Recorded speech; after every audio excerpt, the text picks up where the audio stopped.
Hello and welcome to Thoughts on Rice, a podcast hosted by the University of California Cooperative Extension Rice Advisors. I'm one of your hosts, Sarah Marcianish, and I'm a rice farm advisor for Colusa and Yolo counties. I'm Whitney from DeForest. I'm the Cooperative Extension Rice Advisor for Sutter, Yuba, Placer, and Sacramento counties. My name is Luis Espino. I'm the Rice Farming Systems Advisor for Butte and Glenn counties. I'm Michelle Leinfelder-Miles. I'm a farm advisor in the Delta region. I work on all sorts of field crops, grains and forages, but one of those is rice. And the counties that I cover are San Joaquin, Sacramento, Yolo, Solano, and Contra Costa counties. Together, the UCCE Rice Farm Advisors seek to provide relevant, topical, research-backed information relating to California rice production.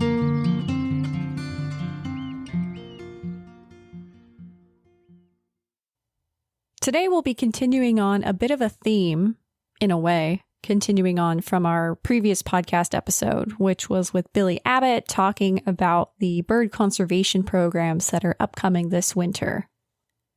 Now, today we'll also still be talking about birds, but kind of in a different vein. Today we're going to talk about blackbird damage in rice.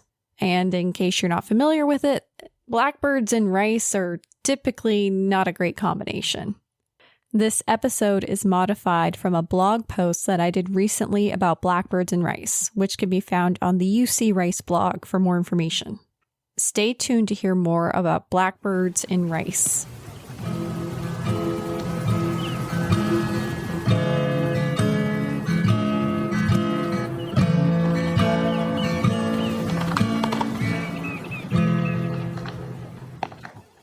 Now, in the last few weeks, we've seen a lot of rice starting to head out, especially our earlier rice varieties. I got called out to an early rice variety, Kitokamachi, which was starting to head out, and the growers had seen some kind of damage in the field, and it was something they had seen at a level that to them was pretty unacceptable, so they called me out to get a second opinion about what was happening. Now, essentially, what their PCA and I kind of all agreed on was that, yeah, they were getting some pretty heavy pressure from blackbirds. And so kind of to that end, I wanted to spend some time today talking about what blackbird damage looks like in rice fields. However, I also understand that it's kind of difficult to do something like that without pictures. And since YouTube doesn't acknowledge that I'm a real person, we're not able to set up our YouTube channel just quite yet. So I'm going to talk you through this, but if you're interested in seeing more information, my blog post has a lot of pictures and more information if you're looking to see an actual visual representation about what we're talking about here.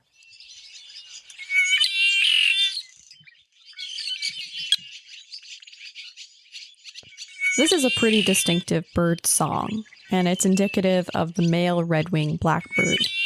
It's a pretty familiar sound to those of us who work in California's Central Valley. Now, in California, the blackbirds that we are talking about are primarily red-winged blackbirds, and these birds can damage rice from planting season, seedling stage, and the ripening period. However, where the majority of our rice is water seeded, typically damage is limited to the ripening stage. At this point, blackbirds can harm the rice crop in a variety of ways. They can pinch the rice kernels, which just means squeezing each grain of rice with the beak to force milky contents into the mouth at the milk stage. They can hull the grains and eat them in the grain stage. And they can actually physically break the panicles by perching and feeding throughout the ripening period. So there's lots of different ways that blackbirds can physically injure the rice. Now, it's difficult to estimate the economic losses from blackbirds in rice fields. We don't really have that information because it's extraordinarily difficult to track how much damage is due entirely to blackbirds. However, across the entire United States, overall blackbird damage to rice crops has been estimated to be greater than $20 million. And that $20 million does not include the money that's spent on damage abatement efforts. So what that means, damage abatement efforts, that's the funds that are spent to try and drive the birds away from the sites, trying to avoid or abate the damage that these birds might cause. Losses can be high in crop fields that are close to important or historic roosting areas. And in California, especially in the areas where our rice is grown, fields that border roosting habitat, which include sloughs, tules, bamboo stands, willows, etc., might be subject to increased depredation. Early heading rice fields, especially those that are surrounded by fields that may head out later, may be more susceptible to high levels of blackbird infestations. And it's not because that variety is tastier or more preferential to the birds. It's just more of a fact of availability. The birds will see a field that's starting to head out and immediately go towards it because it's essentially the only open quote-unquote restaurant in the area. And so they will all congregate at the available food source instead of disseminating through the region. And since there's a high concentration of birds at a single solitary field, the damage becomes much more apparent. As far as management of blackbirds goes, the most common method is to use frightening or hazing techniques. However, as I'm sure any person here could tell you, these techniques offer mixed results at best. Growers have used anywhere from propane guns, which are also called zong guns, bird tape or mylar tape, and other sound and visual scare devices.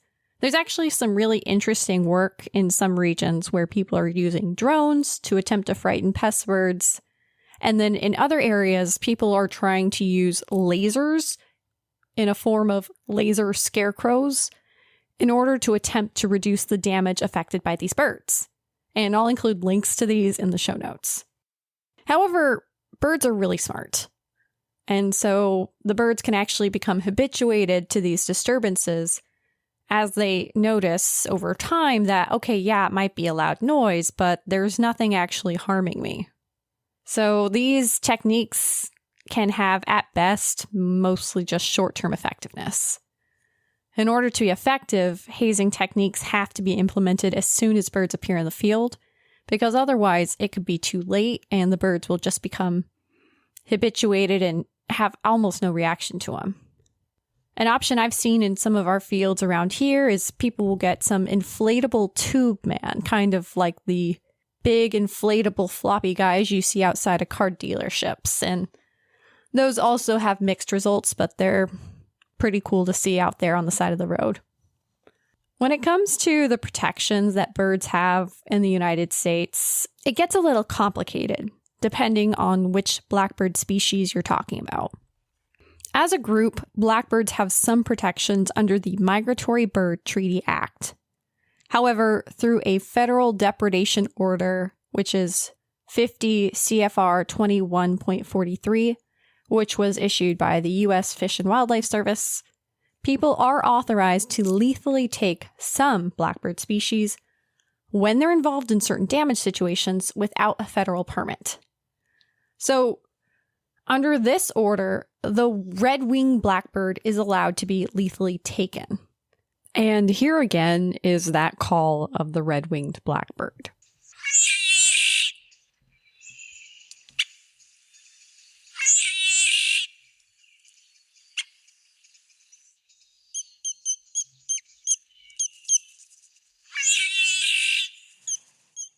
However, there's another species that's pretty localized to the California Central Valley, and that species is the tricolored blackbird.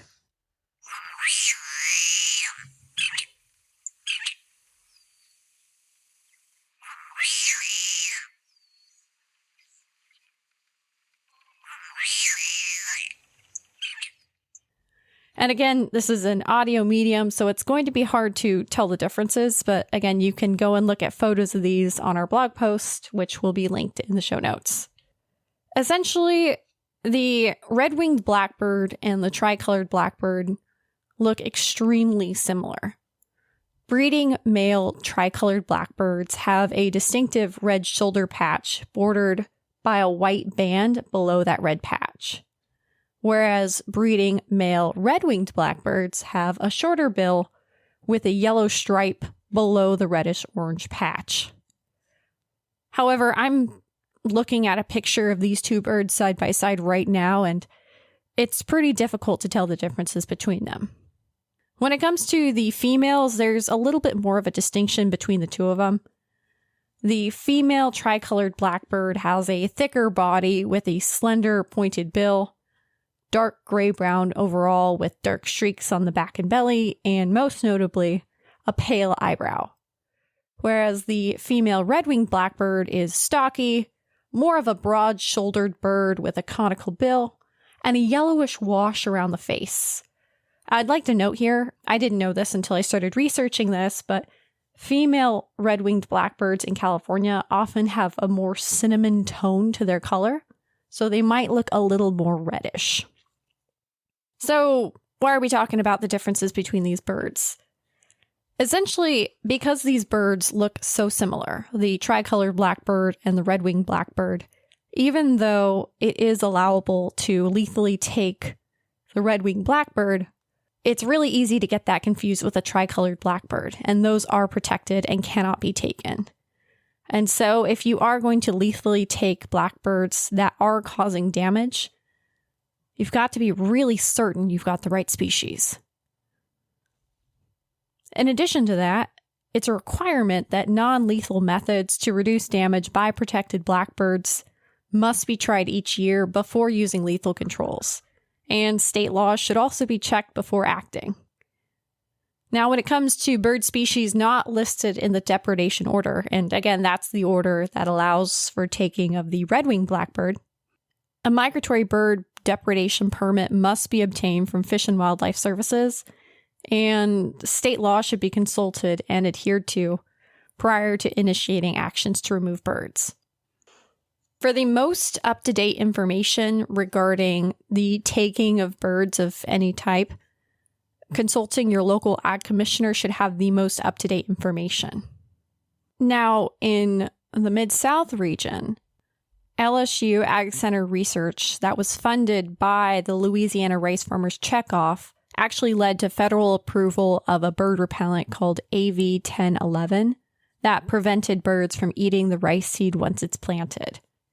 And so essentially what this is this is a seed treatment that coats the seed in a really bitter flavor, which then teaches the birds not to eat the rice seeds after they're planted because it tastes so bad. However, in California, we don't have as many options. While there haven't been any recent studies looking at the impact of repellents on California rice fields in terms of blackbirds, the California Rice Production Manual does state that to date, repellents have not proven to be effective in reducing blackbird damage to rice in California, and that statement can be found in section 10.2 in the Rice Production Manual. When I started researching what repellents could be used in California rice, the answer was a lot less straightforward than you might assume, because when you type in bird repellents registered for use in California rice, not a lot pops up that's applicable. Most of the research you see is based out of the Mid-South, which, as we all know, has different restrictions and regulations than we do out here in the West. Couple that with the fact that California wild rice does have products registered for use as bird repellents, but these products are not always registered for use in California rice, which is a pretty big distinction. Now, there is a chemical called methylenthranilate, and it's sold under a variety of different chemical names. But essentially, a lot of the labels that I went through have it only labeled for use in California wild rice. However, when I went and looked even further into just the use of repellents in general, most of the data does appear to say that repellents are at best only mildly effective and usually not that effective. And the recommendation is actually that hazing is more effective than a chemical repellent really is.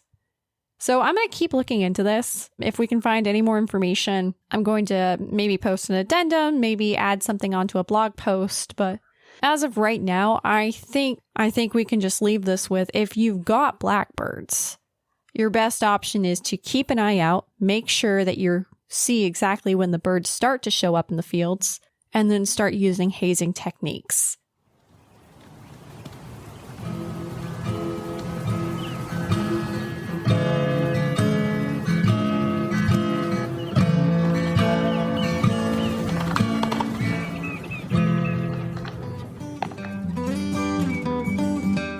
We have a few upcoming events. The next upcoming event will be the annual Rice Field Day, which will take place, as always, on the last Wednesday of August, on August 27th, 2025, at the Rice Experiment Station at 955 Butte City Highway in Biggs, California.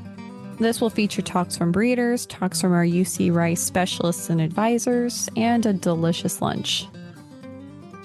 For more information about these and other upcoming events, feel free to check out our resources, which include the UC Rice blog and the UC Agronomy Rice website. In terms of other resources you might want to take advantage of, you can also look at our newsletters, which include Rice Briefs, which covers Clusiolo, Rice Notes, which covers Yuba Sutter, Rice Leaf, which covers Butte and Glenn counties, and Field Notes, which encompasses rice in the Delta region of California. Thanks for listening to Thoughts on Rice, a University of California cooperative extension podcast from the University of California Agriculture and Natural Resources. You can find out more about this podcast on our website, thoughtsonrice.buzzsprout.com. We'd love to hear from you, whether it's from using our text link in the show notes, a survey submission in our feedback form, also in the show notes, or in a comment or rating on your podcast streaming service of choice. Harvest is right around the corner. Remember, like the growers like to say, have a rice life. Mention of an agrochemical does not constitute a recommendation, merely the sharing of research findings. Always follow the label. The label is the law. Find out more at ipm.ucanr.edu. The views, thoughts, and opinions expressed are the speaker's own and do not represent the views, thoughts, and opinions of the University of California. The material and information presented here is for general purposes only. The University of California name and all forms and abbreviations are the property of its owner, and its use does not imply endorsement of or opposition to any specific organization, product, or service. We'd like to acknowledge the bird calls that came from the All About Birds website from the Macaulay Library. Special thanks to Ed Pandolfino for his recording of the California Bicolored Song in California, April 6, 2016. Special thanks also to James Jim Holmes of the Macaulay Library for the Tricolored Blackbird song recorded in California, March 11, 2017.